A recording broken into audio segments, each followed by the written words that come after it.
Hey again, Nanowers, it's Jess. I thought I would share 5 things that I've learned from starting my very first Nano in 2006 until now in 2014. They're kind of, I guess, rules that have changed or that I've broken, and it's made my Nano experience more fun and easier, honestly. Before we continue, I have to give a shout out to Jason Piola. He is from Three Angels Jewelry Store, and that is on 205 West 57th Street in New York. He was kind and generous enough to gift me with this to wear, and he's sponsoring me and providing other awesome jewelry for me. So thank you, Jason. I appreciate it, and I love this necklace. So, rule number 1, you don't have to write every day. I thought that during November you had to write every single day or you would fall so far behind that you would never catch up. Actually, I kind of felt like I got a little bit burned out when I had to write every single day. I mean, right now, my schedule is, I write about 5 days a week. But during Nano, I thought, oh, I have to write 7 days a week, nonstop, be at the computer like 10 hours a day. And that's my kitty cat bliss. It's okay. You're welcome to join us. Sorry.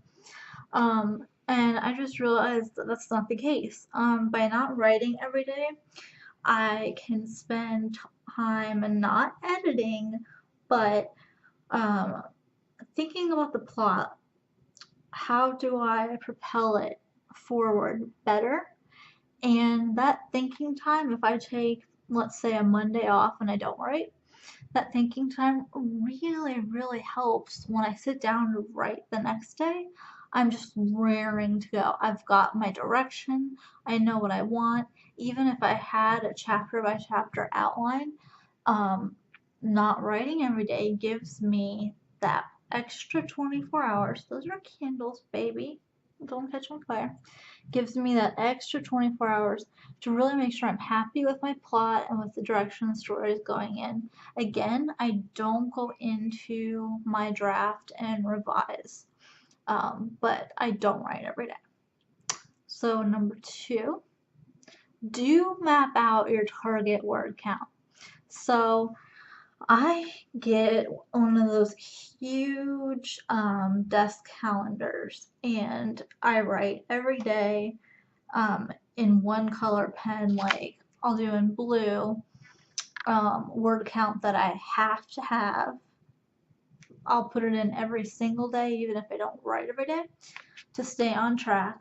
And then I'll grab another color pen, and that pen will be what I actually wrote for the day.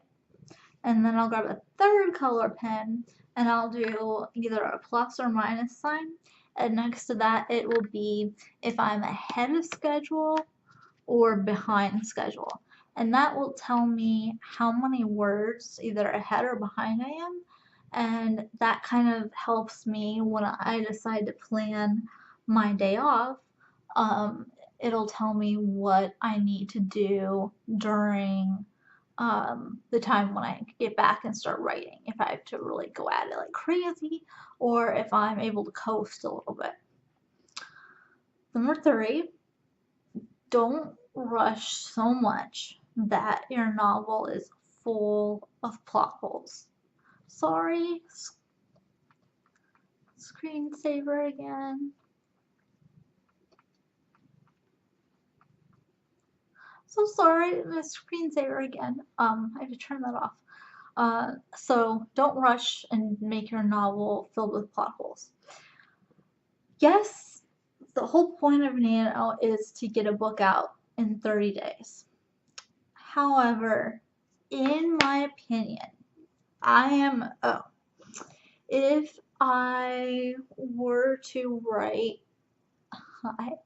a book in 30 days that I didn't even outline, think about the plot, do any work on. I just wrote.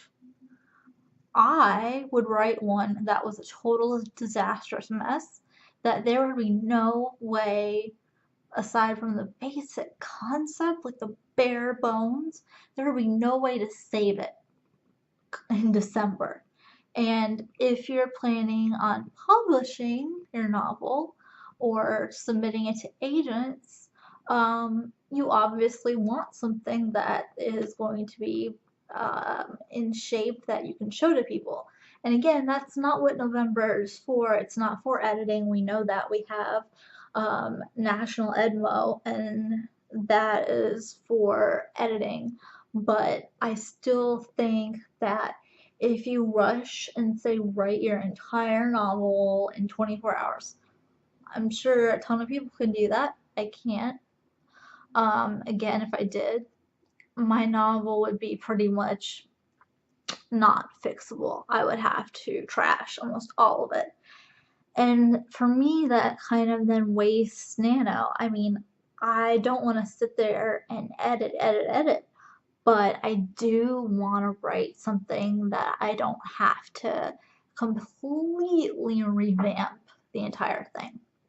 So, fifth and final thing is think about what you want out of your novel. What do you want to happen with it? November is the month of opportunities for us. I feel like it's a big job fair in a way, or like, um, I don't know, just like agents and editors are paying more attention to us, the people who are nanoing. I mean, we're getting attention in Publishers Weekly and newspapers and news channels. And if you want to publish, the best advice that I can possibly give you, and it's advice that I tell everyone, blog. Take time out of your day as often as you can, as many days as you can during the month of November, and blog. Blog that you are writing a novel. Share a little bit about it. Share a few snippets of it.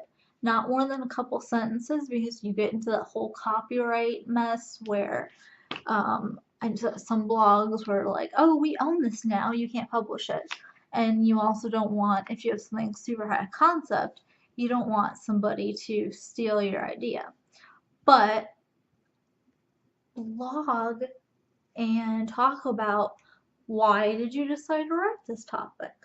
For me, I wanted to write about horses because 6 years prior, I had a spinal fusion that stopped me from becoming a professional equestrian, and that cut my dreams. I mean, I thought I was going to make the United States equestrian team. I wanted to just own and train thoroughbreds and have just a huge stable. I'm so sorry. Evil screensaver, I'm so sorry. I'm just gonna keep my hand on the mouse. So again, like I said, mine was about horses because I couldn't ride anymore. And it was really a hot button issue for me, because I could go from, wow, I'm writing vicariously through my characters, this really is magic, to I really want to ride a horse again, and this is really hard.